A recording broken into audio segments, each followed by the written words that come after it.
Alors bonjour à tous, mesdames, messieurs, chers passagers. Je vous retrouve avec un très grand plaisir aujourd'hui pour, comme d'habitude, évoquer telle ou telle destination, une croisière, une échappée culturelle de cet automne. Mais on va dire qu'aujourd'hui le plaisir est au carré parce que ce plaisir, eh bien, il va être... Hop, hop, hop, je vais un peu vite, pardon. On va revenir en arrière. Non, non, il faut que je revienne en arrière. Voilà, pardon. Je disais que le plaisir est au carré parce que, comme vous le savez, je ne suis pas seul aujourd'hui pour vous parler de cette destination, puisque vous voyez peut-être à l'image, Monsieur Christian Furia, que je n'ai pas forcément besoin de présenter à la plupart d'entre vous, qui est un de nos conférenciers très très fidèles, eh bien, va avoir aussi, lui aussi, le plaisir d'intervenir pendant les prochaines minutes.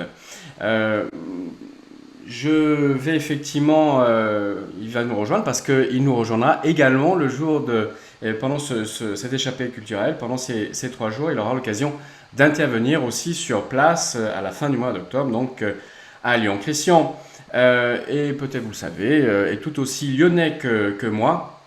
Et voilà, on aura tous les deux le plaisir de vous rappeler l'importance de cette seconde ville de France. Alors je sais que si nos amis marseillais sont à l'écoute, eh bien ils vont peut-être réagir parce qu'il y a une petite querelle bien amicale, en tout cas, j'espère, entre nos deux villes pour savoir laquelle est la plus grande, laquelle est la plus peuplée. Alors on ne va pas rentrer dans ce débat et on va être tout à fait injuste, on va évidemment dire que c'est Lyon. Alors on va tout à fait concéder par contre une chose, c'est que Massalia est plus ancienne que Lugdunum. Bien que le site sur lequel Lugdunum va grandir, le site de Condat, était déjà occupé par nos ancêtres les Gaulois. Alors il faut dire que ce site, sans être unique, est un site remarquable, puisque c'est une confluence. C'est la confluence du Rhône et de la Saône, et souvent on parle d'ailleurs du mariage de ces deux cours d'eau navigables. Ce mariage fait du site un endroit idéal pour les rencontres, pour les échanges. C'est parfois aussi un couple difficile, difficile à supporter pour les Lyonnais, parce que, notamment, lorsque la Saône et le Rhône sortent ensemble de leur lit, eh bien, les inondations sont une plaie, et c'est vrai que ça a été une plaie pendant longtemps, pendant des siècles pour les Lyonnais. Alors, avec l'aide de M. Christian Furia, je vais parcourir l'histoire de cette grande ville, en même temps que l'itinéraire que nous avons concocté, pour cette fin du mois d'octobre. Il vous permettra, cet itinéraire, de découvrir la plupart des facettes, des périodes historiques de la ville, qui, du fait de son patrimoine, a été classée à la fin du siècle dernier, à la fin du XXe siècle, classée par l'UNESCO. Et comme j'aime à le dire à mes amis britanniques, en particulier ceux des alliances françaises, qui font souvent que passer devant Lyon pour aller soit vers la plage en sud, soit effectivement à la montagne, eh bien Lyon n'est pas qu'une ville où on passe, c'est pas non plus qu'un musée, c'est une ville très dynamique, une ville où il fait bon vivre, une ville qui d'ailleurs cette année a reçu le titre de meilleure seconde ville au monde. Donc la seconde ville de chaque pays, donc après Paris c'est Lyon, et une ville qui a su aussi, en particulier ces dernières années, mettre en avant, en valeur ses atouts, une ville, je vous disais, en pleine croissance. Alors nous commencerons cette échappée culturelle en se retrouvant soit à Paris, gare de Lyon, on fera le trajet en moins de 2 heures grâce à la plus ancienne ligne de TGV de France, soit pour ceux qui le souhaitent directement à Lyon. Alors ce n'est pas à Lyon la gare Paris, mais c'est la gare Lapardieu. Cette gare qui est un des quartiers qui se trouve dans un des quartiers qui, au cours du XXe siècle, a sans doute connu le plus grand nombre de transformations. Dans les années 60, le maire, vous voyez à l'image, monsieur Louis Pradel, que les Lyonnais d'ailleurs, parce que quand ils ont un maire sur une longue période, ils lui donnent des surnoms. Alors, Louis Pradel, il l'appelait Zizi, je ne sais pas pourquoi. Il a voulu deux choses, Louis Pradel. Il a voulu deux choses pour ce quartier. Il a voulu d'une part en faire un centre d'affaires.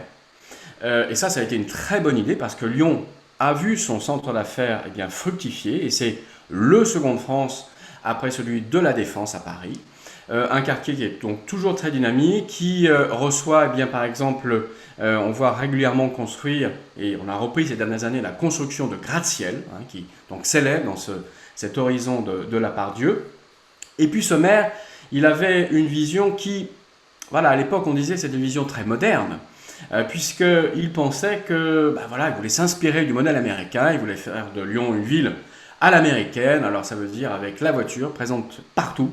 Et cette voiture, eh bien, c'était à travers notamment l'arrivée ou la présence très forte de l'autoroute, ce qui fait que la Pardieu, eh bien, à ce moment-là, a perdu un petit peu de son âme. Sous le mandat d'ailleurs du dernier maire, qui est, vous le savez tous, je pense, Gérard Collomb, eh bien, donc l'avant, le dernier maire, il y en a un nouveau maintenant, les édiles municipaux ont lancé de grands projets de transformation de la ville pour rendre à ses habitants, à ses piétons, ce quartier. Et donc c'est le cas de la Part-Dieu avec justement une nouvelle gare SNCF.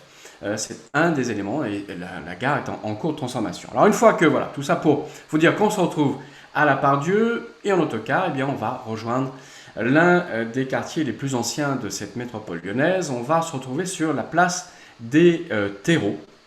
La place des terreaux qui est, alors je vais la faire apparaître, cliquer en tout cas à l'image, voilà, il y a un petit point rouge qui doit apparaître et qui doit cliquer et qui va vous permettre donc de voir, non, juste en arrière. Je reviens en arrière, pardon, pardon, je suis obligé de tout revenir, c'est pas grave, voilà. Ici, je voulais vous faire apparaître un petit point rouge. Voilà, la place des terreaux.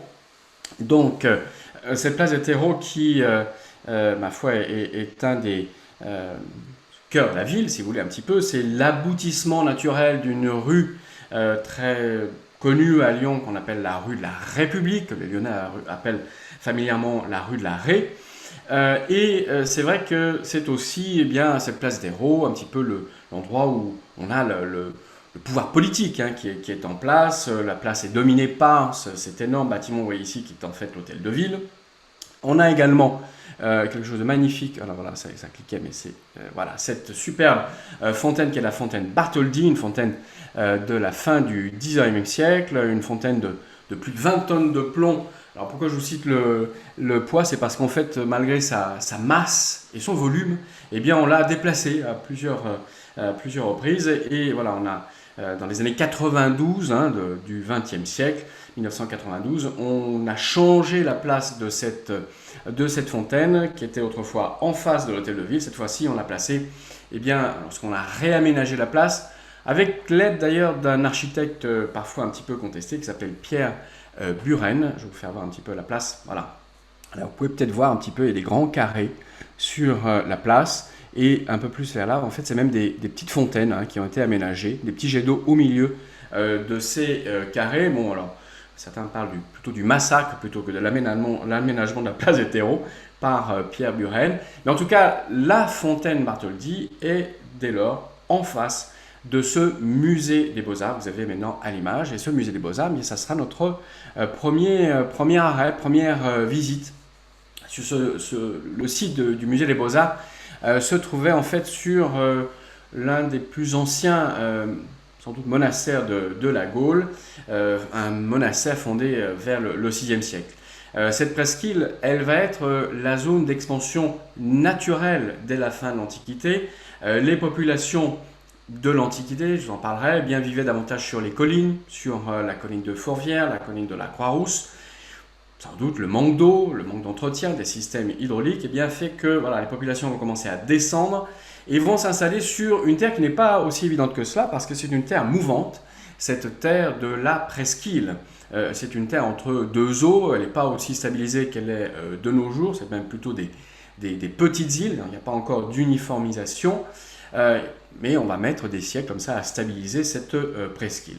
Sur cette presqu'île va se multiplier d'ailleurs au cours du Moyen-Âge, vous voyez ici donc l'emplacement de justement ce plus ancien monastère.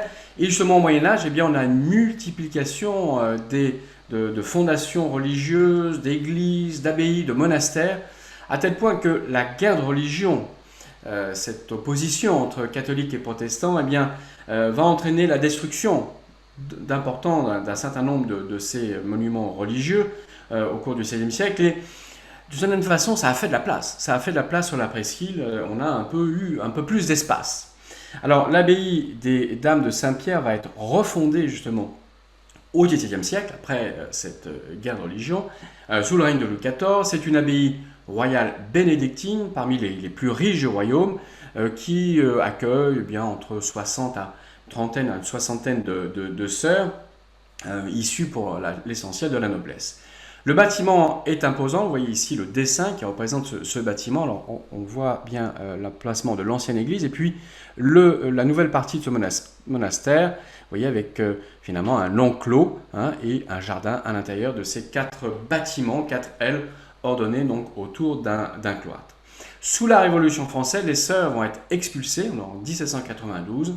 Le conseil municipal va désigner cet édifice comme le nouveau lieu de conservation du patrimoine, des tableaux, des médailles, des bronzes, des monuments d'art, des arts de la ville de Lyon.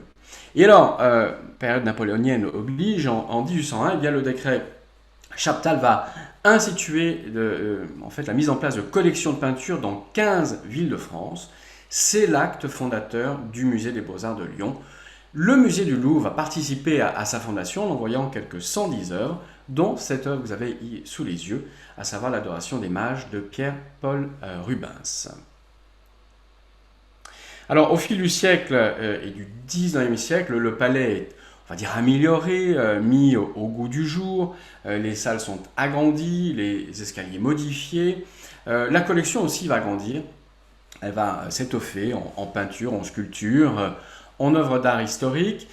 C'est le fait aussi ce qu'on appelle le dépôt de l'État, donc des mises en place par l'État, d'une politique aussi d'acquisition très ambitieuse, notamment à la fin du 19e siècle, où les conservateurs vont acheter en quantité, en qualité aussi, lors de grandes ventes auprès d'antiquaires à Paris, à Rome, à Florence. Et au cours du siècle dernier, le musée va voir sa collection s'étoffer, notamment de grandes œuvres consacrant des artistes modernes. Voilà, à l'image, vous avez Pablo Picasso, il y a aussi Henri Matisse. Et à la fin du siècle dernier, on va faire même peau neuve, puisque là, on a besoin de grands travaux pour rénover ce musée. Il est presque en travaux pendant 10 ans, il n'est pas fermé, on va continuer à recevoir du public.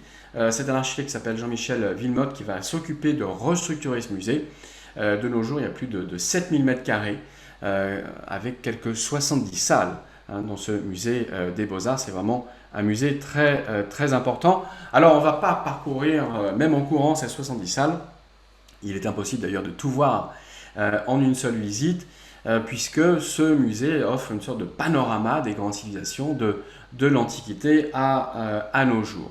On compte plus de 8000 pièces, par exemple liées à l'Antiquité, qui couvrent tout le bassin méditerranéen, de l'Égypte pharaonique à l'Empire romain, sans oublier également l'art islamique.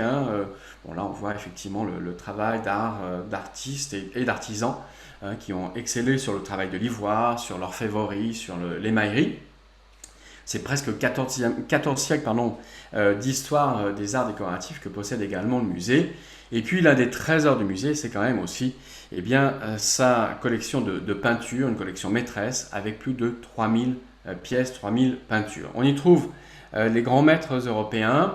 Je vous ai déjà montré un exemple avec Pierre-Paul Rubens, mais je peux vous montrer également cette œuvre de Pérugin qui est exécutée à la fin du XVe siècle pour une basilique, la basilique Saint-Pierre qui se trouve en Ombrie, et qui va être cette peinture saisie, alors elle est en 2 morceaux, 2 fractions, mais elle va être saisie par la soldatesque, par l'armée française pendant la période révolutionnaire, et elle arrive à Lyon simplement en 1811. Et on a d'ailleurs évoqué l'idée de rendre cette toile au Saint-Siège, au Vatican, au pape Pie VII. Mais le pape Pie VII va en faire don à la ville de Lyon en remerciement de l'accueil qu'il reçoit chaque fois qu'il passe par la ville de Lyon.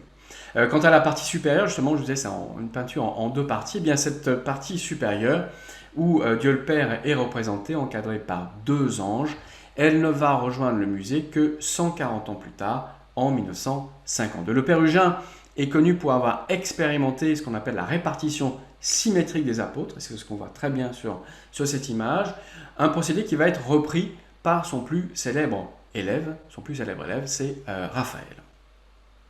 Alors vous avez là par contre, effectivement, à gauche de l'image, une autre peinture importante. C'est une peinture, peinture espagnole, Francisco de Zurbarán.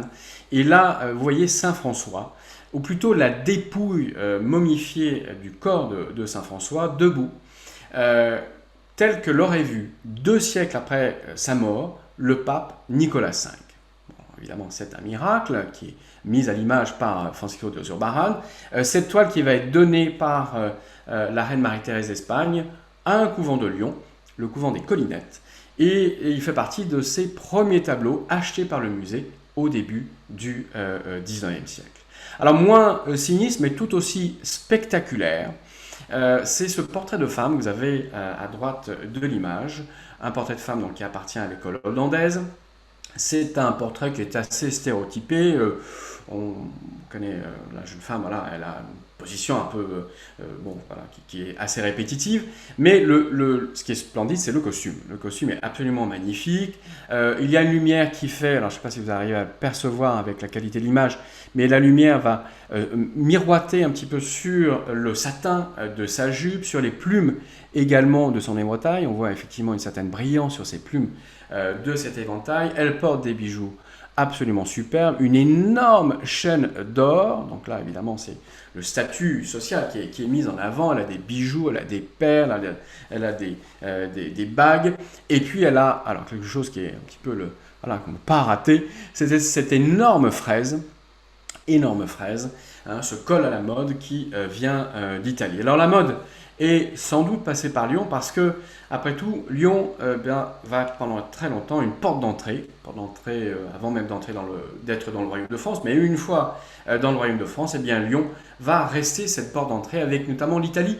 Et c'est par là, avec les soyeux, la culture de la soie, qu'arrive justement ce savoir-faire, cette culture qui va se développer sur Lyon, hein, cette culture, cette industrie de la soie.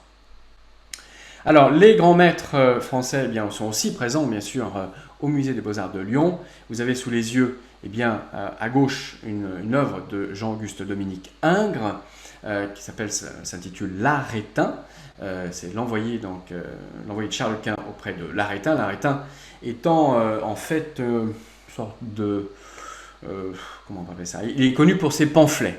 Et voilà, l'empereur qui vient de perdre une bataille eh bien, veut le résoudre au silence, donc il veut essayer de l'acheter. Et vous voyez l'Arétin qui eh bien, est en train de sous-peser un petit peu un certain dédain le cadeau qu'on lui propose. Je trouve que c'est pas grand-chose par rapport à la bêtise qui a été faite, et donc sans doute pas suffisant pour le faire taire.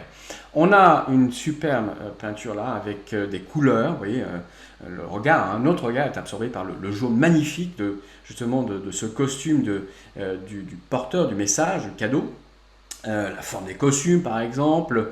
Et puis il y a également, alors je ne sais pas si vous percevez parce que c'est peut-être un peu difficile avec le contraste des couleurs ou le manque de contraste, eh bien on a des personnes qui sont cachées. Alors là il y a 2 jeunes femmes nues qui sont cachées derrière le drap du lit. Il y a là une peinture aussi qui est importante, une peinture du Titien. On sait que l'Arétin appréciait beaucoup ce peintre, peintre également apprécié par Ingres. Et puis, alors à droite, on a une autre peinture, un autre style tout à fait différent, une autre période, puisque le Musée des Beaux-Arts de Lyon a toutes ces périodes. Eh bien, c'est une peinture d'Edgar Deguin. Vous le savez, fasciné par la danse, il a beaucoup peint, beaucoup dessiné les danseuses. Le motif principal ne se trouve pas au centre de l'image. Là, il y a un décalage, puisque le personnage principal, en tout cas notre œil est attiré par ce personnage principal, est sur un coin de l'image. Et ça, c'est à la fois une façon de copier un nouveau style qui arrive, connaissance par exemple de la culture japonaise, les estampes japonaises sont fait un petit peu comme ça, décalées. Et puis c'est aussi déjà l'influence de la photographie, hein, la capacité à décaler le centre, l'intérêt, le point focal de l'image. On ne le met pas simplement au centre, mais on peut le mettre un peu sur le côté ou sur un coin. Alors, une visite des musées des Beaux-Arts de Lyon va pas se faire sans, on va appeler ce qu'on appellera les champions de l'escale.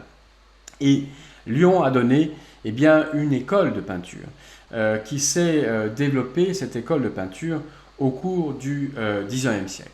L'un des courants de cette école est le style troubadour, une façon d'idéaliser le Moyen-Âge, une forme réaction au néoclassicisme de la Convention. Deux peintres vont particulièrement se détacher dans ce courant. On a un monsieur qui s'appelle Pierre Révoil, pardon. Donc vous avez à l'image une de ses peintures, elle est à gauche. Cette peinture s'appelle Le Tournoi. Il fait comme cela une minutieuse reconstitution de ce chevalier qui se prépare justement à aller au tournoi, donc à faire cette compétition. Et alors bon, on n'a pas là d'identité qui est révélée, mais on a donc ce personnage voilà, très important. Et alors, surtout, il y a une image qui va être révélée, pardon, ici, justement, alors je ne sais pas si vous voyez, il y a une perche hein, qui va se jeter vers le casque et qui va soulever effectivement le casque et révéler justement l'identité de celui qui est peint. Il paraît que c'était donc Bertrand du Guesclin. L'autre peinture, donc ça c'était bien celle de droite, et celle de gauche, l'autre peinture, on la doit donc à Fleury Richard, qui lui aussi excelle dans ce qu'on appelle la peinture historique anecdotique, qui emprunte aussi à la peinture hollandaise du XVIe siècle, notamment pour le côté minutieux hein, des détails. Et vous voyez, donc là, il se prépare au combat. Alors, il n'y a pas de référence, hein, il y a simplement pas de référence historique, il y a une superposition de deux époques, puisqu'on a à la fois, eh bien, costume hein, de chevalier du Moyen-Âge, en tout cas tel qu'il est imaginé, idéalisé au XIXe siècle. Et puis, on a un décor qui est, lui, un décor contemporain du moment du peintre, à savoir une église désaffectée, à l'abandon. Vous voyez ici, les carreaux sont cassés. Bon, l'église n'est pas en très très bon état, mais c'est sans doute l'état de l'église au moment où Fleury Richard a installé d'ailleurs son atelier. À partir des années 1830, un nouveau courant va s'imposer, celui qu'on appelle celui des mystiques, brillamment illustré par Hippolyte Flandrin. En ce moment, il y a une exposition d'ailleurs à Lyon sur Hippolyte Flandrin, mais Victor Orcel, Louis Jeanmot. Et vous avez à l'image justement deux de ces peintures de Louis Jeanmot. À droite, la fleur des champs, cette jeune femme, on dirait mélancolique, avec des traits presque trop parfaits pour être un portrait. Des vêtements qui appartiennent davantage au XVe siècle. C'est plutôt une œuvre, quand on regarde ces vêtements, qui pourrait être bien de la main de Vinci ou de Raphaël. L'œuvre d'ailleurs a été peinte sur bois hein, et non sur toile, donc là aussi c'est une référence à cette période. Et les fleurs sont méticuleusement peintes là aussi, et ça c'est un écho à une autre tradition de la peinture lyonnaise, qu'on appelle les fleurs, la peinture de fleurs lyonnaises, qui est très très populaire au cours du siècle. Louis Jeanmot nous invite à la méditation, semble-t-il, avec cette peinture, puisque c'est une méditation sur le temps qui passe. Tout est éphémère, les fleurs qui l'entourent, hein, qui entourent cette jeune fille, mais également les papillons qu'elle regarde. Un musée est vivant parce que sa collection continue à grandir. C'était le cas, par exemple, de cette peinture sur la gauche. Cette peinture qui est arrivée dans la collection seulement en 2010, qui est un autoportrait de Louis Jeanmot. Et c'est ce qu'on appellera une peinture imposée, une commande, alors qu'il n'est encore qu'étudiant. Mais il va être récompensé pour cette peinture, et c'est cette peinture qui va lui permettre eh bien, de commencer sa carrière, d'aller étudier à Paris. Une peinture assez atypique par rapport au reste de son œuvre, et un personnage assez impressionnant, en tout cas, quand on le regarde. Vous voyez qu'il a un col, en forme de trapèze, et puis il a les épaules assez marquées, et on a l'impression parce qu'il est plus en prêt à nous boxer qu'à peindre, hein, même s'il a quand même un pinceau dans les mains.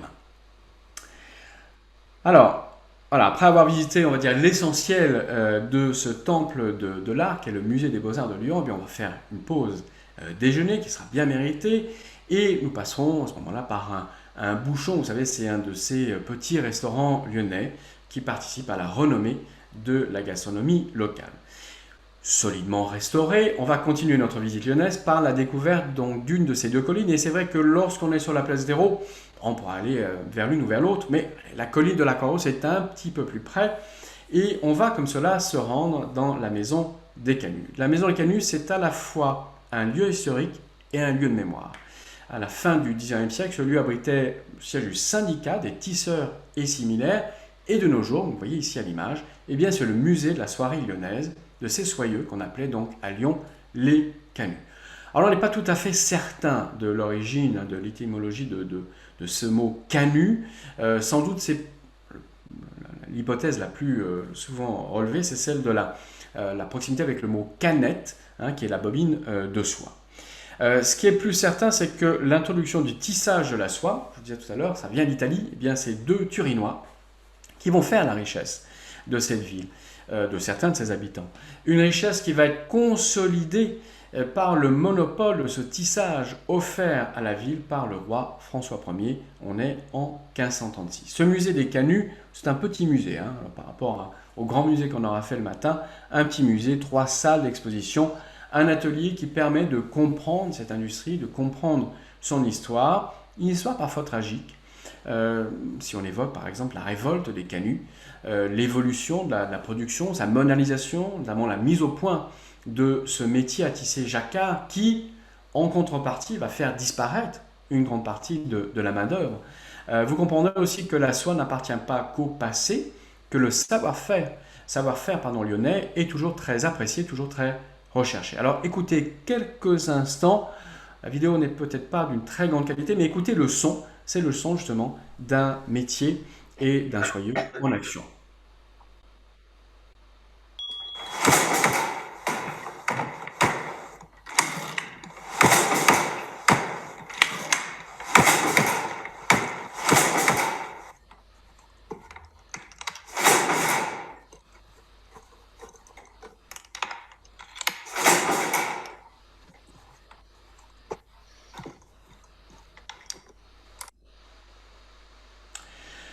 Alors, en quittant ce musée, on aura l'occasion de passer par des traboules, un autre héritage de l'activité du tissage de la soie, ces galeries couvertes qui permettaient de passer d'une maison à l'autre, d'un atelier à un autre, euh, passant effectivement eh bien, cette production, une production qui est fragile, qui est précieuse, hein, cette production de la soie, on la mettait comme cela à l'abri des intempéries et puis aussi des regards indiscrets. Alors à la fin de cette visite, on va rejoindre le centre-ville, la presqu'île, pour s'installer à l'hôtel, pour dîner, un dîner qu'on prendra dans un des restaurants de ce même centre-ville. Ça sera la fin de notre première journée. Pour cette seconde journée, eh bien, on va quitter pour la matinée la presqu'île pour gagner les quartiers les plus anciens de la ville. En tout premier, on s'élèvera un peu en gagnant la colline de Fourvière, où Monsieur Christian Furia nous attendra pour la visite de la basilique Fourvière. C'est d'ailleurs à Christian maintenant de prendre la parole. Oui, alors bonjour à tous. Donc là, on change de colline puisqu'on passe de la Croix-Rousse à l'autre colline, la colline qui prie, comme on disait autrefois, la colline de Fourvière. Alors Fourvière, l'étymologie, c'est Forum Vetus, le vieux forum, parce que c'était sur ce sommet que se trouvait la ville romaine de Lugdunum, c'est-à-dire Lugdunum, ça signifie la colline de la lumière. Lugd était le dieu celtique, l'équivalent d'Apollon. Et ça a toujours été un lieu de pèlerinage, un lieu où souffle l'esprit, comme on disait. Et très régulièrement, depuis au moins le XIIe siècle, c'est un lieu de pèlerinage dédié, entre autres, à la Vierge. Alors, depuis la colline de Fourvière, on bénéficie d'une vue imprenable sur le centre de Lyon. Et cette vue d'avion montre bien l'architecture de la basilique qui évoque volontairement une forteresse. Les tours portent le nom des 4 vertus cardinales, la force, la justice, la prudence, et la tour sud-est s'appelle la tempérance, ce qui est logique parce qu'elle se trouve juste en face du restaurant de Fourvière. Sur la droite, par contre, on voit le clocher-porche plus modeste de l'ancienne chapelle qui a été construite au XIIe siècle et qui était initialement dédiée à saint Thomas de Canterbury. Alors, Fourvière domine le Vieux-Lyon et la Saône. Les mauvaises langues d'ailleurs disent que faut monter à Fourvière, comme ça on voit Lyon, mais on ne voit pas la basilique. Alors que de Lyon, on voit toujours, pratiquement de partout, la basilique. Le chœur de la basilique est surmonté de cette statue de Saint-Michel terrassant le dragon. Et depuis Fourvière, on voit donc la cathédrale Saint-Jean, la primatiale des Gaules, le quartier entre Rhône et Saône que l'on appelle à Lyon la presqu'île, qui est située autour de la place Bellecour. Et pour les courageux, mais c'est vraiment extraordinaire, la vue depuis Fourvière est très extraordinaire aux premières heures du matin, quand le soleil se lève derrière les Alpes, et en particulier l'hiver. Alors, la construction de la basilique a été entreprise après la guerre de 1870 pour remercier la Vierge d'avoir protégé la ville de l'attaque des Prussiens. C'est marqué d'ailleurs, c'est gravé dans le marbre à l'entrée de la basilique, et moi ça m'a posé toujours un peu des problèmes quand je faisais visiter la basilique à des touristes allemands. Mais bon, c'est la réalité historique. Alors, une des photos montre la basilique en cours de construction dans les années 1875. Les murs sont déjà terminés et on est en train de poser, ce qui était tout à fait novateur à l'époque, une charpente métallique. La basilique est une propriété privée.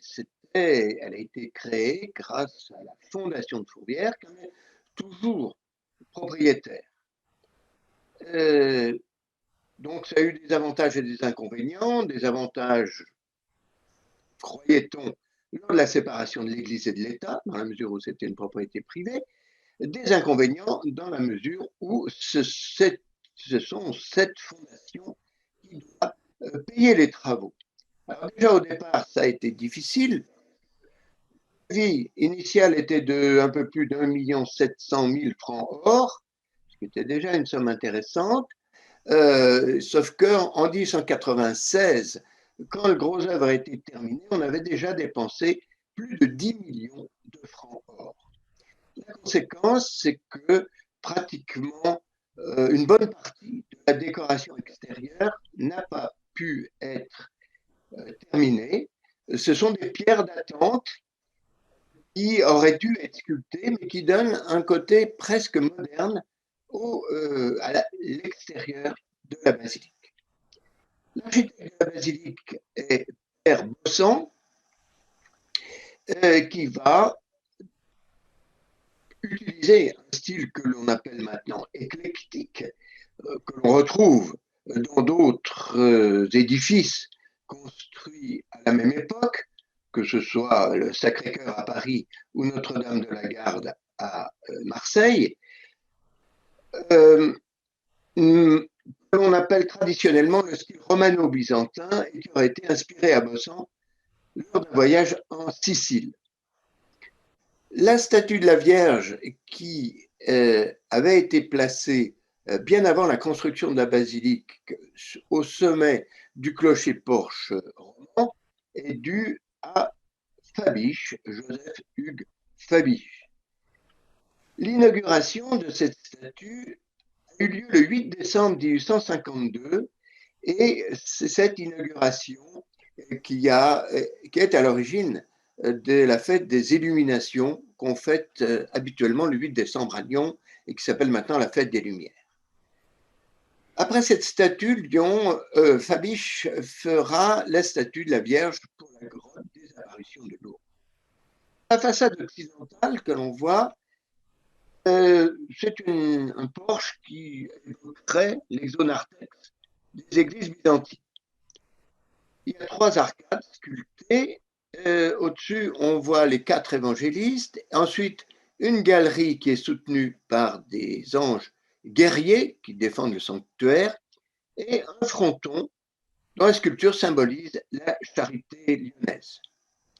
L'édifice, lui, comprend 2 sanctuaires superposés, une église haute et une crypte. Une crypte qui va arriver à l'image bientôt. Cette crypte, c'est en fait beaucoup plus une église basse.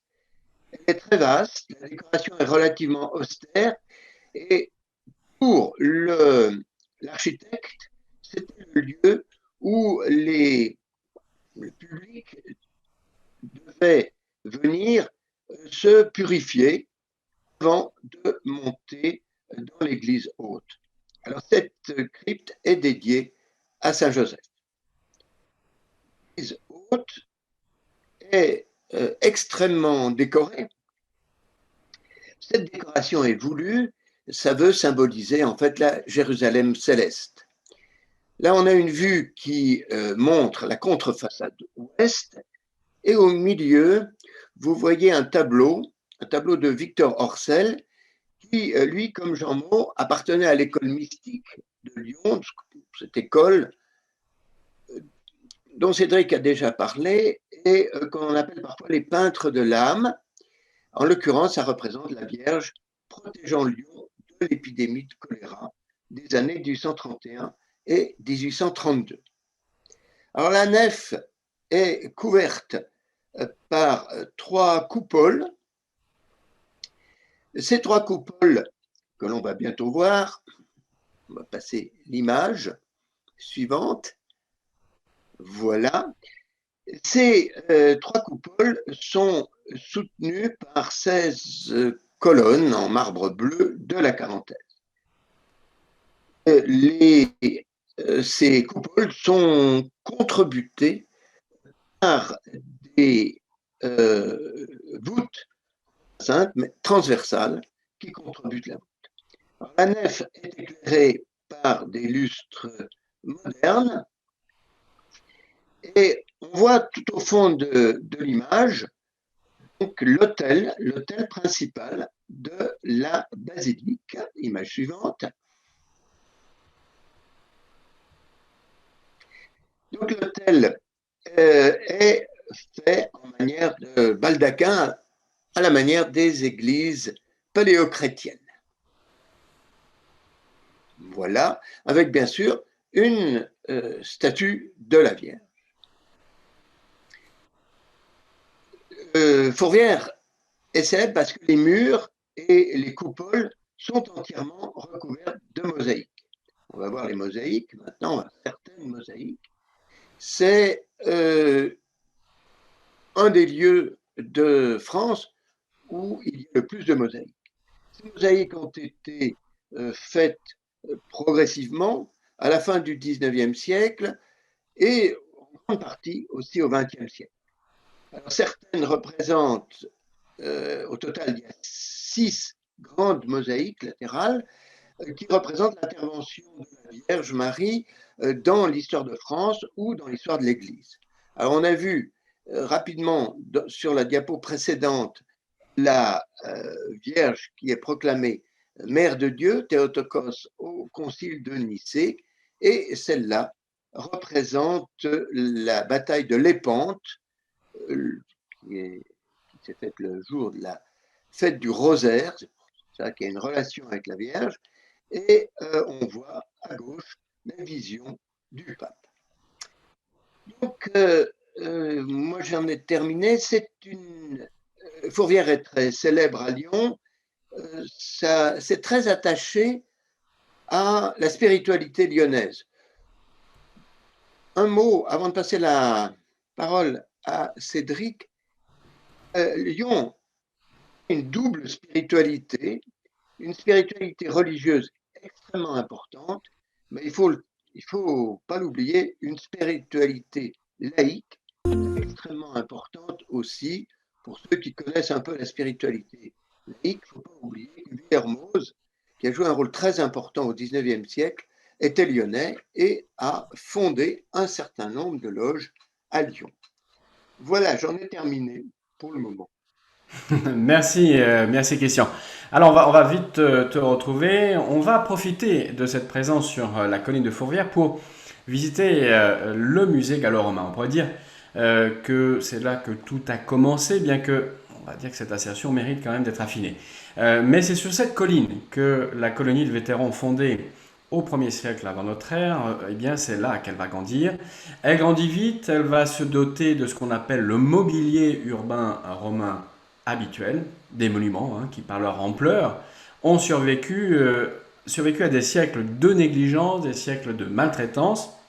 Et c'est en partie grâce à ce monsieur que vous avez à l'image, monsieur Aimable Audin, que l'on doit l'exhumation du théâtre antique, de l'Odéon, du temple de Cybèle, et de l'amphithéâtre des Trois Gaules. C'est lui aussi qui parvient à convaincre le maire Louis Pradel qu'il fallait construire Louis Pradel, vous avez un peu compris, il était plus fasciné par le futur que par le passé. Et il parvient à le convaincre de construire un musée dédié aux origines gallo-romaines de la ville, un musée qu'il va enrichir au fur et à mesure de ses découvertes, rassembler les différentes collections lyonnaises de l'Antiquité. Aimable Audin a cru d'ailleurs trouver aussi un morceau des fortifications romaines, mais 20 ans après sa disparition, on a compris en fait qu'il avait trouvé ce qu'on appelle le Murus Gallicus, c'est-à-dire un mur gaulois, une confirmation supplémentaire de la présence des Gaulois avant l'arrivée des Romains. Alors c'est donc à proximité du site archéologique, intégré dans le périmètre classé par l'UNESCO, qu'est construit le musée. Le projet est confié à un architecte que vous avez ici à l'image, s'appelle Bernard Zerfus. Et il a l'idée donc d'enterrer ce bâtiment justement pour qu'il n'empiète pas sur le site archéologique. C'est une structure de béton qu'on construit en moins de 3 ans, qui est coulée dans la roche de la colline et puis qui va être cachée par la végétation. Seules 2 grandes baies, vous voyez ici à l'image, il y en a même 3 là, celle qui est en bas, mais 2 principales, qui vont donc amener de la lumière à l'intérieur et faire la connexion avec la collection dans le musée et puis le site archéologique. Le béton a permis de construire des grandes salles assez vastes et puis des espaces neutres, laissant justement la vedette à la collection. On a plus de 4000 mètres carrés d'exposition. C'est l'une des plus riches collections archéologiques de France que vous pourrez comme cela apercevoir. Alors, bien sûr, quelques mots sur ce site, puisque voilà, il est assez exceptionnel ce site. D'une part parce qu'il associe justement 2 monuments qui sont rarement ensemble, à savoir, ou du moins l'un à côté de l'autre. Un théâtre, qu'on appelle parfois le Grand Théâtre, en comparaison avec l'Odéon, qui est voilà, un plus petit théâtre. Donc c'est rare, cette association. Ce théâtre, donc Grand Théâtre, pouvait accueillir jusqu'à 10 000 spectateurs pour des spectacles de théâtre, de comédie. Alors, il n'y a plus sur mode de scène. Alors, la petite différence, alors pour ceux qui ont eu la chance d'aller en Libye, à Sabratha, eh bien voilà, il y avait par exemple ce type de mur de scène. C'est une anastylo, c'est-à-dire qu'on a reconstitué, on a remonté ce mur de scène. Lyon n'a pas eu la chance d'avoir les archéologues italiens et ni l'argent donné par Mussolini pour reconstruire ce mur de scène. Et puis, il faut bien dire qu'on aura peut-être du mal parce qu'il manquerait pas mal de pierres, étant donné que ces monuments ont servi de carrière pendant des siècles pour construire des monuments dans la ville de Lyon. Donc on aurait bien du mal à remonter ce mur de scène. Quant à l'Odéon, eh bien, c'est un équipement, je vous disais, qui est rare par sa proximité, rare aussi dans la partie occidentale de l'Empire. Et en Gaule, on va en trouver un à Vienne et un autre à Valence. Alors là, un plus petit espace, c'était fait pour des spectacles plus intimistes, la musique, des déclamations, voire des réunions. On pouvait le réserver pour cela. Comme la plupart des théâtres romains, eh bien, ils ont de nos jours retrouvé une fonction en dehors de la visite touristique qu'on peut y faire. Le théâtre de Fourvière, chaque année, ou presque, ce n'est pas le cas l'an dernier, mais c'est le cas cette année, accueille un festival qu'on appelle les Nuits de Fourvière, qui se déroule, vous voyez, du mois de juin, sur les 2 mois, juin et juillet. Alors, ne me demandez pas pourquoi ce pauvre garçon a la tête cachée dans une plante, je n'ai absolument pas la moindre idée. Quand on va rentrer dans le musée, j'ai sélectionné quelques pièces qu'on qualifie souvent d'incontournables. Vous avez par exemple à l'image ce char celtique qui est donc antérieur à la création de l'Ognum, puisqu'il est de l'époque de l'âge du bronze, 800 avant notre ère. Il ne servait pas à transporter des personnes, mais plutôt à des cérémonies, et ont survécu les parties métalliques de ce char. Vous voyez les roues, un immense seau et également un bassin. Quant à la droite de l'image, eh bien, vous avez une statue de Neptune aux dimensions quasi humaines. Selon la tradition, eh bien, il est représenté sortant de l'eau, donc c'est pour ça qu'il a toujours une barbe et une chevelure assez lourde, parce que voilà, les cheveux sont censés être gorgés d'eau. Malheureusement, on n'a pas retrouvé ce qu'il avait dans les mains, sans doute un dauphin ou un poisson, et puis pour la main droite, et quant à la main gauche, il devait avoir un trident. Mais bon, ça, on n'a pas malheureusement les objets. Enfin, le musée gallo-romain possède aussi des mosaïques exceptionnelles qui proviennent des fouilles une époque où on ne laissait pas les fouilles in situ. Alors vous avez par exemple à l'image cette mosaïque donc des jeux du cirque, en fait un hippodrome, où on fait des courses de chevaux. En haut à droite, eh bien, ici donc en haut à droite et aussi à bas à gauche, et on voit les chars tomber en fait, hein, donc ils ont un accident. Alors qu'au centre de l'image, bon c'est pas très facile à voir, mais il y a deux personnages ici qui ont l'air de tenir quelque chose assez grand, assez haut. C'est une palme, c'est la couronne également de laurier qu'on va remettre au vainqueur. Donc il se prépare à célébrer le vainqueur. Une autre mosaïque qui va surprendre par sa taille, elle fait presque 90 mètres carrés. C'est un tapis de couleurs, de formes géométriques, et parmi les formes géométriques, parmi les symboles, il y a le symbole solaire d'origine indo-européenne, un signe de porte-bonheur qu'on appelle et qui va être accaparé par le parti nazi, hein, qui à ce moment-là on va l'appeler la swastika.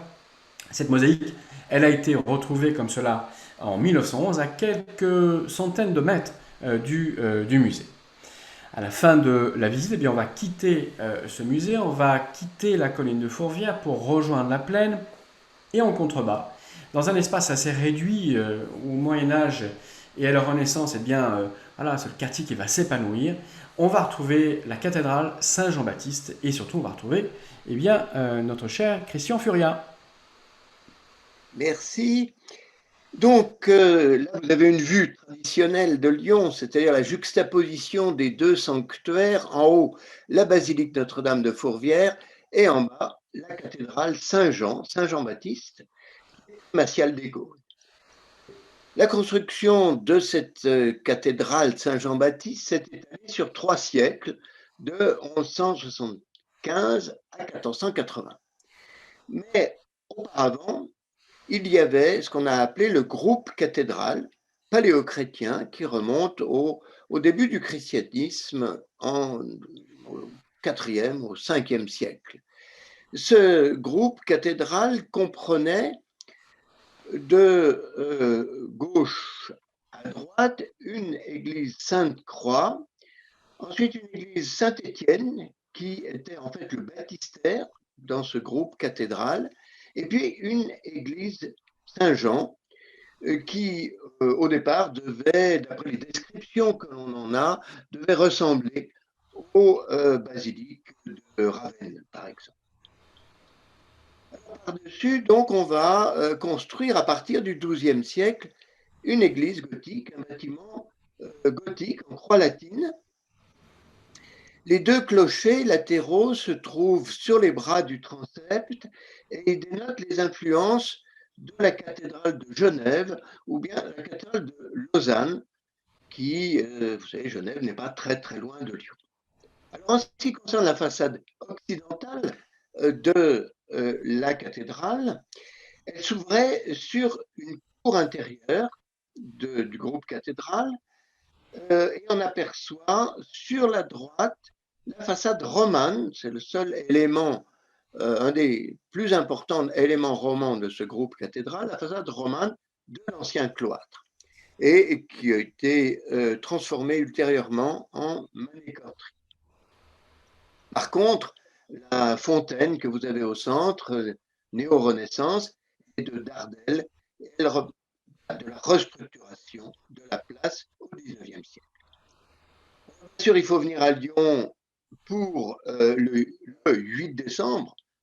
À Lyon, maintenant la fête des Lumières, mais pour les Lyonnais, d'origine, c'est le 8 décembre. Il est maintenant habituel d'orner, de décorer les monuments principaux de Lyon par ce type de décoration lumineuse. Alors, ils mettent en valeur les détails de la construction. Les tympans ont beaucoup souffert pendant les guerres de religion. Pendant un an, la ville a été occupée et administrée par les protestants en 1562 et il y a eu quand même pas mal de dégâts, lesquels dégâts ont été plutôt accentués par les chanoines au XVIIe siècle qui, pour faire passer le dais des processions, ont cassé le linteau et le trumeau de la porte centrale.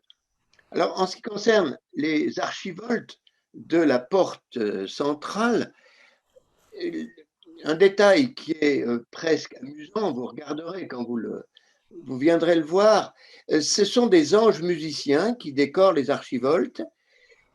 Ceux du bas, et on voit encore tout à fait aux extrémités, en particulier à gauche de la diapo, les têtes ont été cassées, alors que celles tout à fait en haut, les anges ont gardé leur tête. Eh bien, c'est tout simplement parce que l'échelle que le Vandale avait utilisée était trop courte et il n'a pas pu démolir les petites têtes des anges, ce qui est tant mieux. Alors, du fait de la longueur de la durée de cette construction, qui était étalée sur 3 siècles, diapo suivante, la cathédrale présente encore quelques éléments romans, en particulier au niveau du chœur. Vous notez les arcades en plein cintre du triforium. Et c'est en regardant l'évolution des formes du triforium, son passage du roman au gothique, qu'on voit bien la durée de la construction. Le chœur présente un très bel ensemble de vitraux qui heureusement avaient été démontés pendant la guerre et comme ça, qui ont survécu à l'explosion des ponts de Lyon qui ont cassé tous les autres vitraux qui avaient été laissés en place. Alors, la photo suivante, alors, donc on voit bien que l'ensemble de l'architecture est typique du gothique. On voit une différence entre le chœur qui est plus bas et les bras du transept.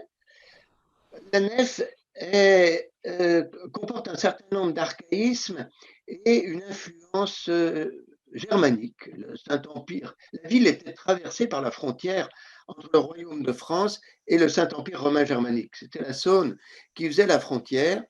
Et donc, on trouve quelque chose qui est typique de l'architecture germanique, qui est ce qu'on appelle les travées doubles, c'est-à-dire que vous avez 8 travées sur les bas-côtés et 4 seulement sur la nef. C'est-à-dire qu'une travée de nef est entourée par 4 travées, 2 fois 2 travées de bas-côté. La conséquence est donc une alternance de piliers faibles et de piliers forts. Alors l'élévation est à 3 étages avec une arcade qui permet de passer dans les bas-côtés, un vrai triforium, il y a un passage que l'on peut utiliser, et puis l'éclairage direct de la nef, un clair-étage. Donc les croisées d'ogives couvrent la nef principale et les bas-côtés. Ce sont des voûtes dites sexparties, c'est-à-dire qu'il y a 6 voûtins, ce qui est un archaïsme. Lyon est relativement loin de l'Île-de-France à l'époque et on ne peut pas parler d'un gothique aussi. Les voûtes sexpartites sont typiques du début du gothique. Donc, quand la nef est construite, on ne faisait plus ce type de voûte en Île-de-France. La cathédrale est aussi célèbre pour son horloge astronomique. Il y a toujours eu une horloge à la cathédrale, mais celle-là, elle remonte à la fin du XIVe siècle. Elle est donc de cette transition entre le gothique et la Renaissance. Et malheureusement, elle a été attaquée il y a quelques années et il a fallu attaquer par quelqu'un un peu faible d'esprit et qui, à coup de marteau, a tapé sur l'horloge. Et donc, elle a dû subir une restauration qui est en train de se terminer. Voilà, j'ai fini pour la cathédrale. Alors après cette visite de la cathédrale, merci Christian, nous continuerons à découvrir ce quartier qui est un quartier extraordinaire, le quartier Saint-Jean, ce quartier de la Renaissance, qui est, il faut bien le savoir et il faut bien le comprendre, le plus grand quartier de la Renaissance en Europe.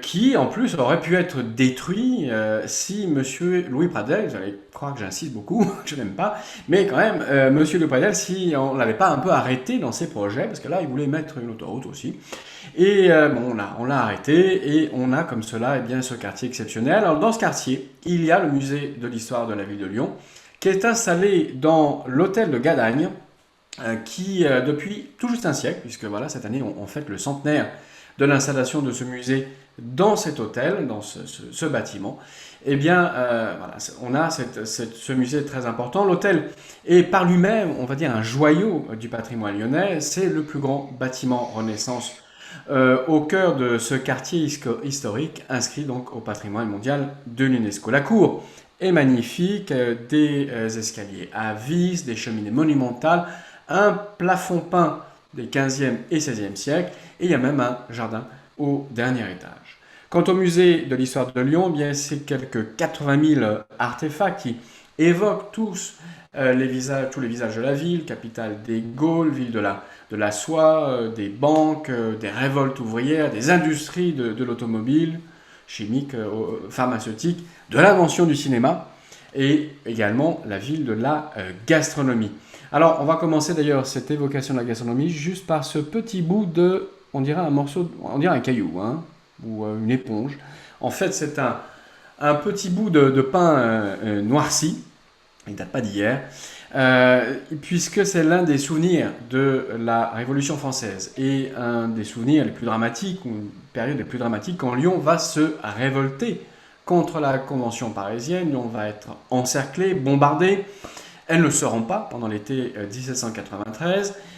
Même si toutes les voies de communication ne sont pas coupées, que les vivres continuent à rentrer dans la ville, la disette va quand même toucher la ville et va laisser un traumatisme qui aura la vie dure.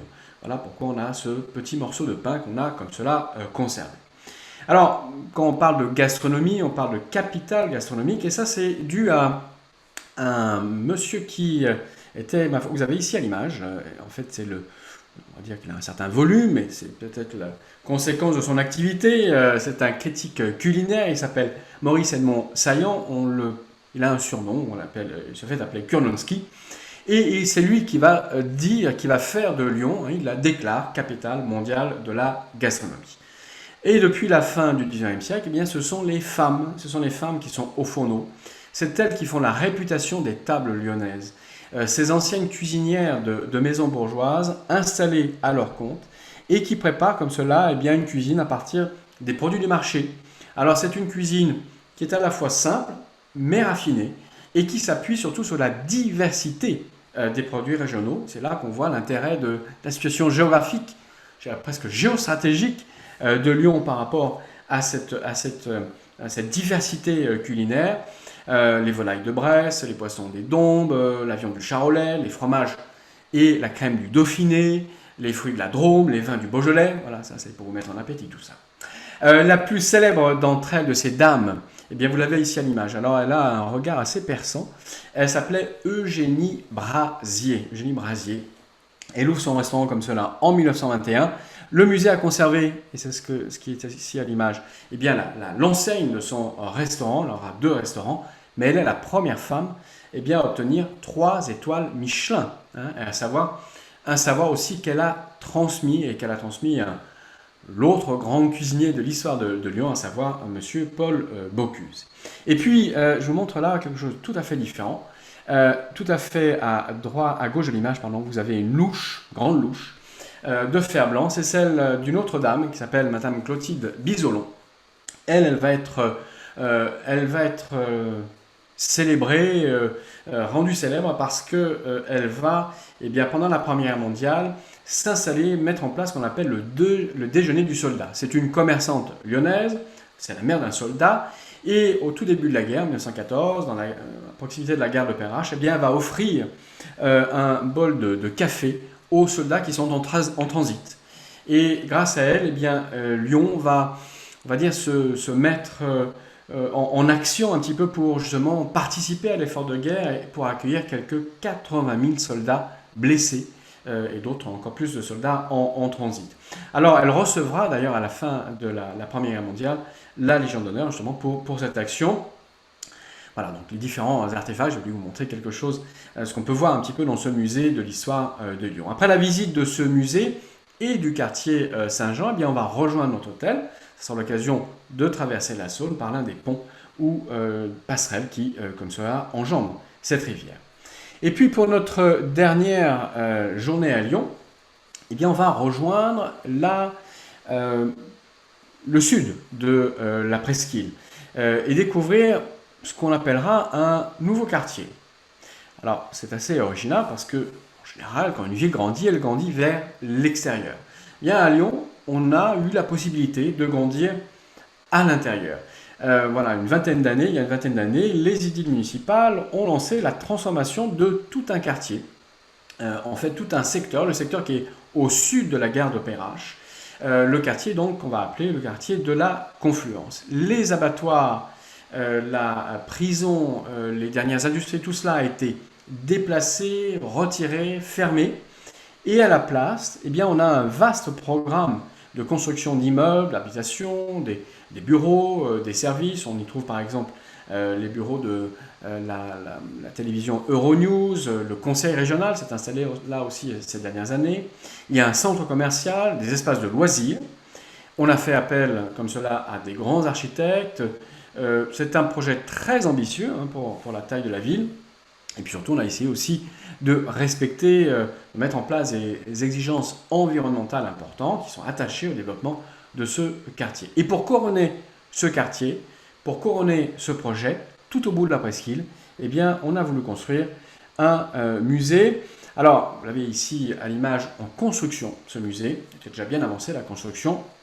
Bon, on aura l'occasion de parler des difficultés rencontrées par les architectes, par les ingénieurs, hein, pour construire un bâtiment à la pointe de cette presqu'île, là où les deux fleuves, le fleuve pardon, et la rivière se rencontrent, donc toujours une terre gorgée d'eau, c'est pas évident de stabiliser un bâtiment. Et puis, bon, il a été aussi l'objet de beaucoup de quolibets, de sarcasmes de la part des Lyonnais. Bon, pendant qu'il s'élevait, on l'a affublé de nombreux noms.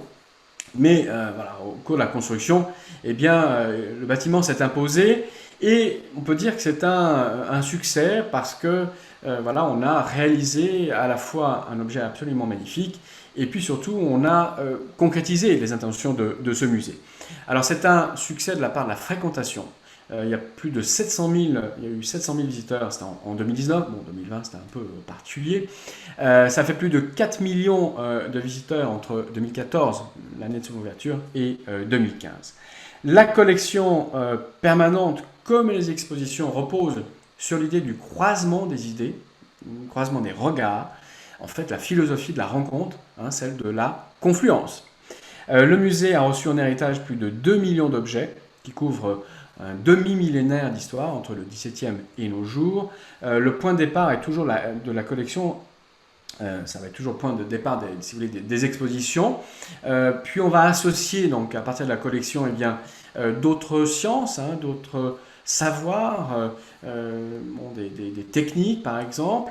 Et pendant le week-end, on sera présent à Lyon à la fin du mois d'octobre. Il y a deux expositions qui sont en place. L'une sera consacrée à ce qu'on appelle la Terre en héritage et s'intéresse un petit peu aux défis environnementaux de nos jours contemporains en jetant un œil sur la révolution du néolithique, en essayant de comparer un petit peu ces évolutions, ces révolutions. Et puis l'autre exposition, elle est consacrée aux oiseaux, en mettant justement en avant leur diversité, alors de taille, de couleur, de chant, de taille de bec, différentes donc liées aussi des différences liées à l'adaptation à leur milieu, quelques 240 spécimens d'oiseaux qui sont comme cela exposés. Ces expositions en général ne sont pas très grandes, elles sont des petites expositions, ce qui nous laisse aussi du temps eh bien, pour s'intéresser à la collection permanente et de découvrir justement une partie hein, de son extraordinaire richesse. On va continuer notre matinée en rejoignant une nouvelle fois M. Furia qui aura la gentillesse de nous accueillir pour la découverte de l'abbaye d'Ainay. Oui, effectivement. Alors l'abbaye d'Ainay, c'est en élévation le bâtiment le plus ancien de Lyon. La création de l'abbaye proprement dite se perd dans la nuit des temps, probablement 5e, 6e siècle après Jésus-Christ, et les constructions datent du début du XIe siècle, autour de l'an 1000. Alors, le clocher-porche est de style roman rhodanien, typique. Il était en hors-d'œuvre. Latéralement, ce sont des adjonctions du XIXe siècle. On retrouve à Vienne ou à Valence ce type. On va la voir un peu mieux. Voilà. Donc, ce clocher-porche montre des arcades typiquement romanes et il a probablement été fait au cours du XIe siècle. En fait, là, c'était une abbaye, donc avec un cloître, mais il y avait plusieurs églises juxtaposées. Et on le voit bien à l'est, le chevet montre les différents chevets. Donc on va voir ça sur voilà cette diapo. Donc dans le fond de la diapo, vous retrouvez le clocher-porche, mais là on est à l'est et de gauche à droite, vous avez la sacristie qui a été construite au XIXe siècle. Ensuite, vous avez une chapelle, la chapelle Sainte-Blandine, avec un chevet carré, ce qui est assez typique des constructions du début du XIe siècle, et une décoration en terre cuite qui, elle, est typique, elle aussi, de la vallée du Rhône qu'on retrouve à Vienne ou à Valence, qui est une influence des décorations romaines. Ce chevet carré du début du XIe siècle contraste avec le chevet arrondi, beaucoup plus vaste, de l'église Saint-Martin, qui a été construite au cours du XIIe siècle. Un clocher carré assez lourd surmonte la croisée du transept. C'est une disposition aussi qui est tout à fait traditionnelle, qui montre, elle, plutôt des points communs avec ce qui se construit en Bourgogne à la même époque.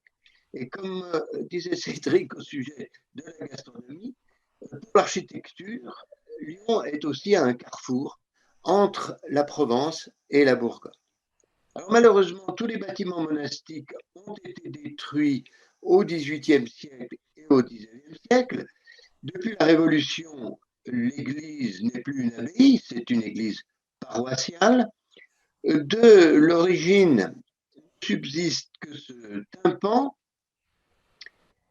qui date lui aussi du XIIe siècle, qui représente le martyr de Saint Jean-Baptiste et la danse de Salomé.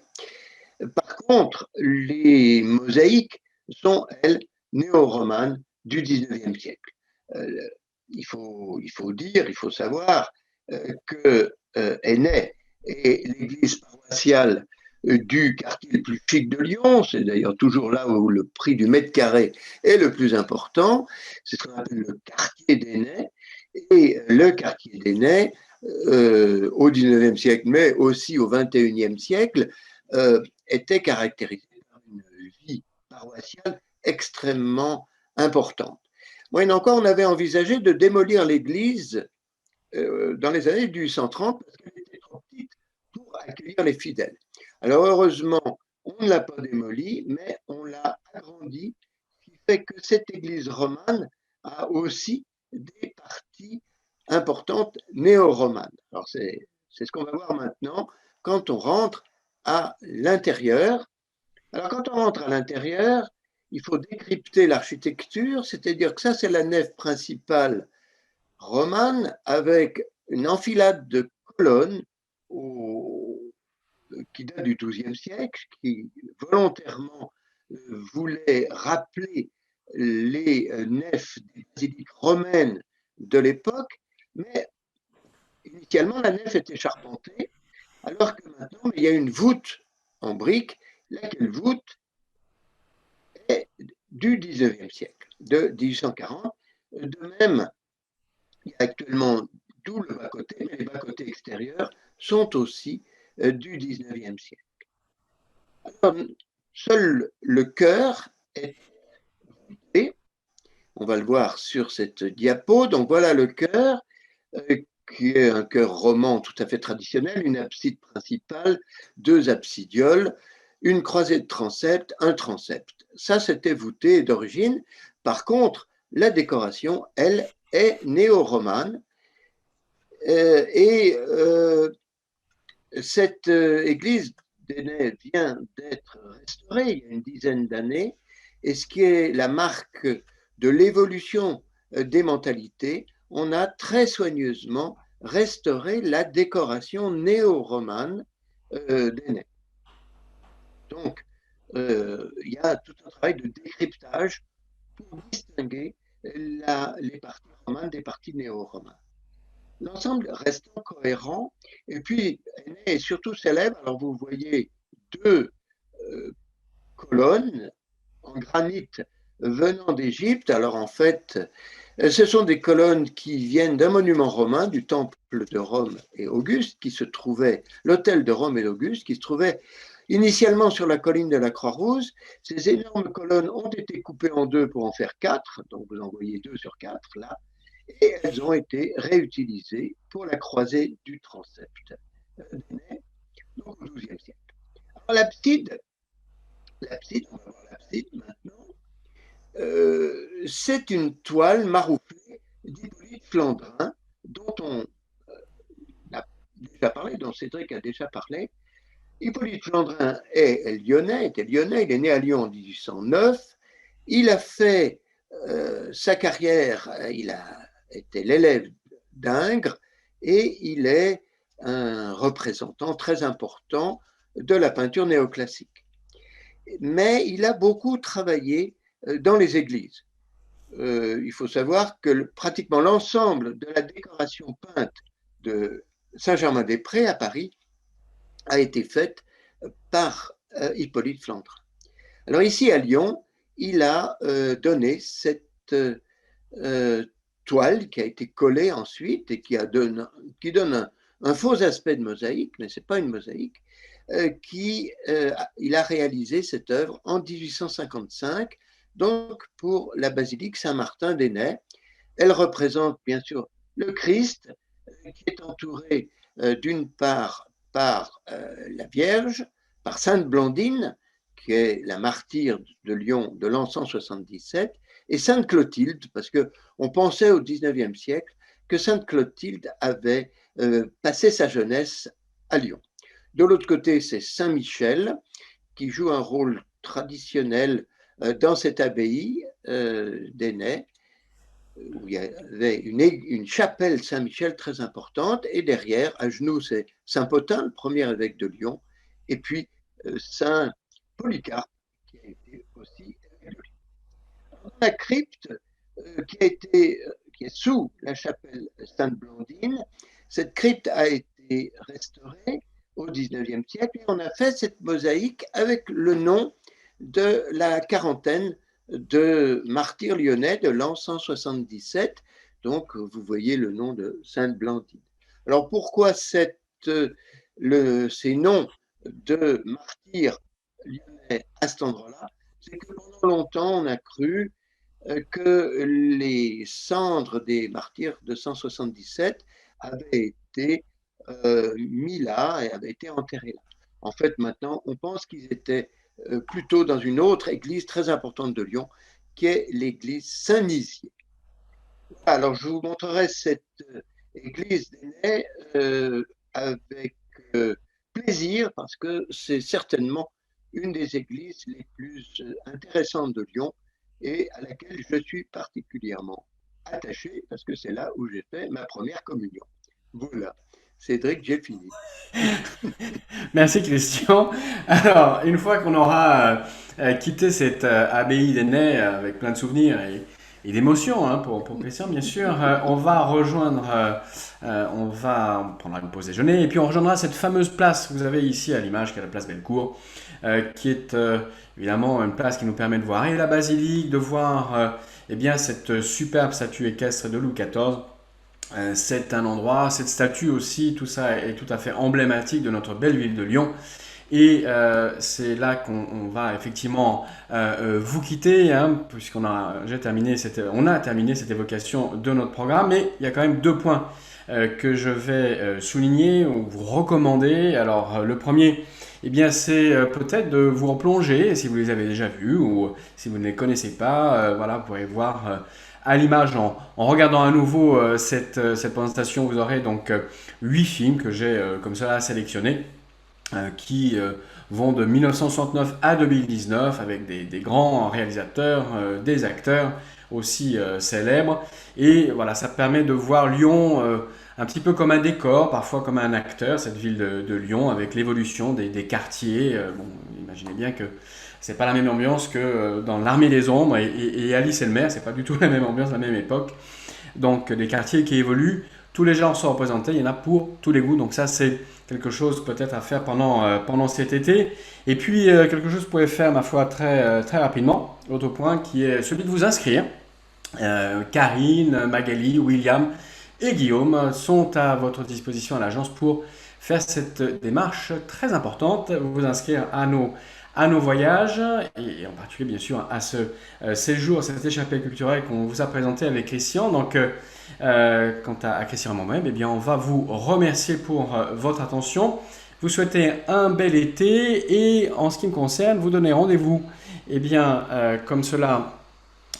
Si je dis pas de bêtises, je crois qu'on a décidé que c'était le 2 septembre. Le 2 septembre, vous parlez donc de cette exposition universelle à Dubaï et la découverte d'Abu Dhabi. Voilà, ça sera pour la deuxième partie.